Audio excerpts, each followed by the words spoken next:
वाली बहू। नरेश की माँ अपने बेटे से मिलने दिल्ली आ रही है।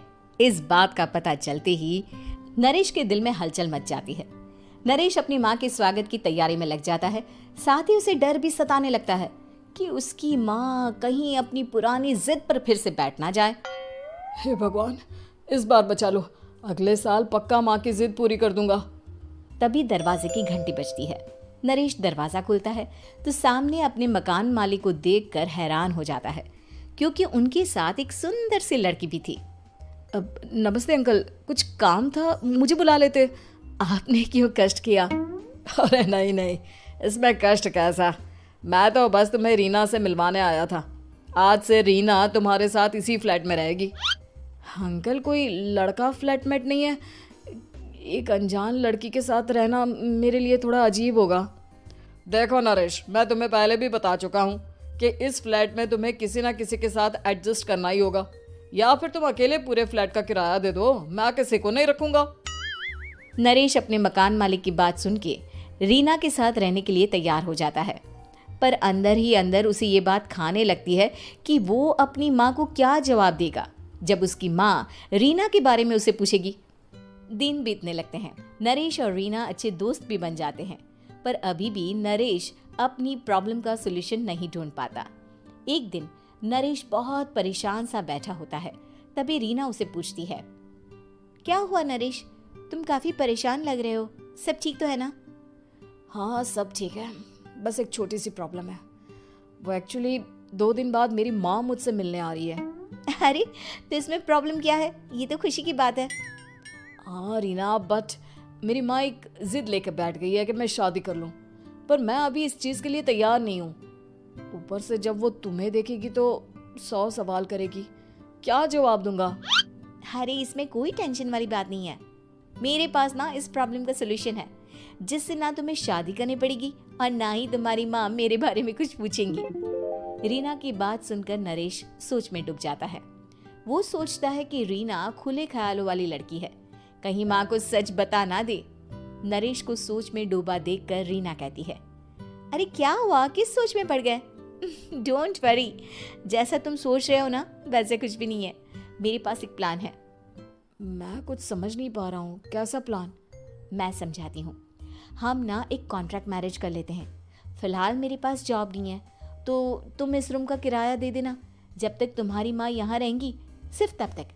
और तुम अपनी माँ से कह देना कि मैं तुम्हारी पत्नी हूँ, इससे वो मेरे यहाँ रहने पर कोई सवाल भी नहीं करेंगी। अरे बात तुम्हारी ठीक है, पर माँ से झूठ बोलना, ना ना पापा, मैं ये रिस्क नहीं ले सकता।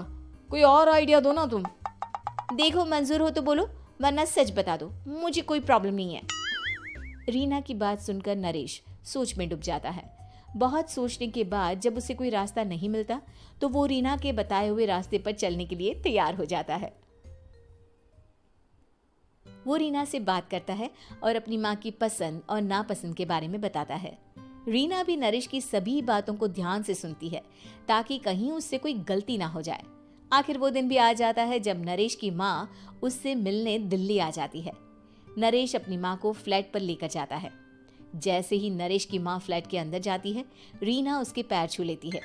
ये देखकर नरेश की माँ थोड़ी घबरा जाती है और नरेश से पूछती है, अरे बेटा नरेश, ये कौन है? माँ, ये आपकी बहू रीना है। माफ़ी चाहता हूँ, सब कुछ इतनी जल्दी में हुआ कि आपको बता ही नहीं पाया, इसलिए सोचा कि क्यों ना आपको सरप्राइज दिया जाए। अरे बेटा, मैं तो बस तेरा घर बसा हुआ देखना चाहती थी। हाँ, बहुत अरमान थे अपनी इकलौते बेटी की शादी को लेकर, लेकिन कोई बात नहीं, शायद किस्मत को यही मंजूर होगा।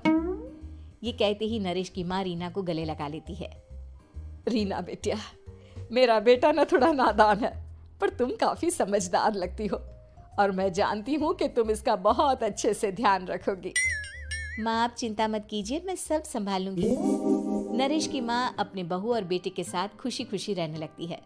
दिन बीतने लगते हैं। नरेश की माँ और रीना का रिश्ता बहुत मजबूत होता चला जाता है। वो दोनों सारा दिन एक साथ रहती और खूब बातें करती।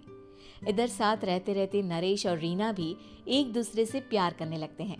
दोनों को इस बात का एहसास हो जाता है, फिर भी वो इस बात को छुपा कर ही रखते हैं। एक दिन नरेश की माँ और रीना शादी के बारे में बात करने लगते हैं। रीना बिटिया, ये तो नरेश ने मुझे बिना बताए शादी कर ली, वरना मैं तो अपनी इकलौती बेटी की शादी इतनी धूमधाम से करती कि सारी दुनिया देखती रह जाती। अच्छा माँ, आप ऐसा भी क्या करती नरेश और मेरी शादी में जो दुनिया देखती रह जाती? अरे बिटिया, एक माँ के अरमान तुम अभी नहीं समझोगी।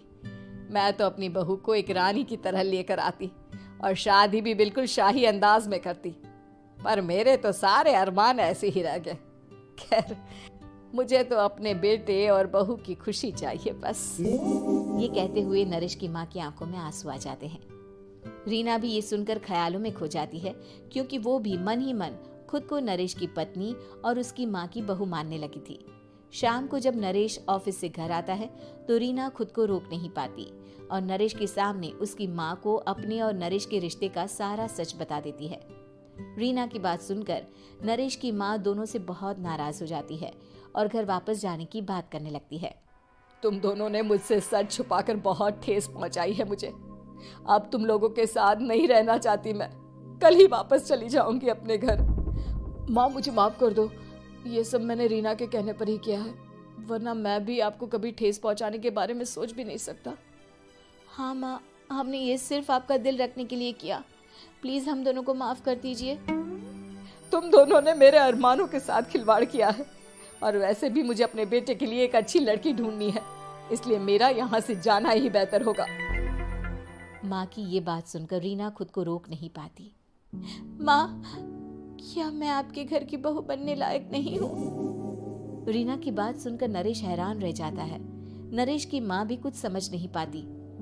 मैं कुछ समझी नहीं, आखिर तुम कहना क्या चाहती हो? माँ, मैं वो नरेश से बहुत प्यार करती हूँ और साथ ही साथ मैं आपको भी अपनी माँ मान बैठी हूँ। आज जब आपकी बातें सुनी तो खुद को रोक नहीं पाई, इसलिए सारा सच आपको बता दिया। रीना की बात सुनकर नरेश की माँ की आंखों में आंसू आ जाते हैं और वो अपने बेटे नरेश और रीना को गले लगा लेती है। मेरे घर की बहू तो सिर्फ रीना बिटिया ही बनेगी।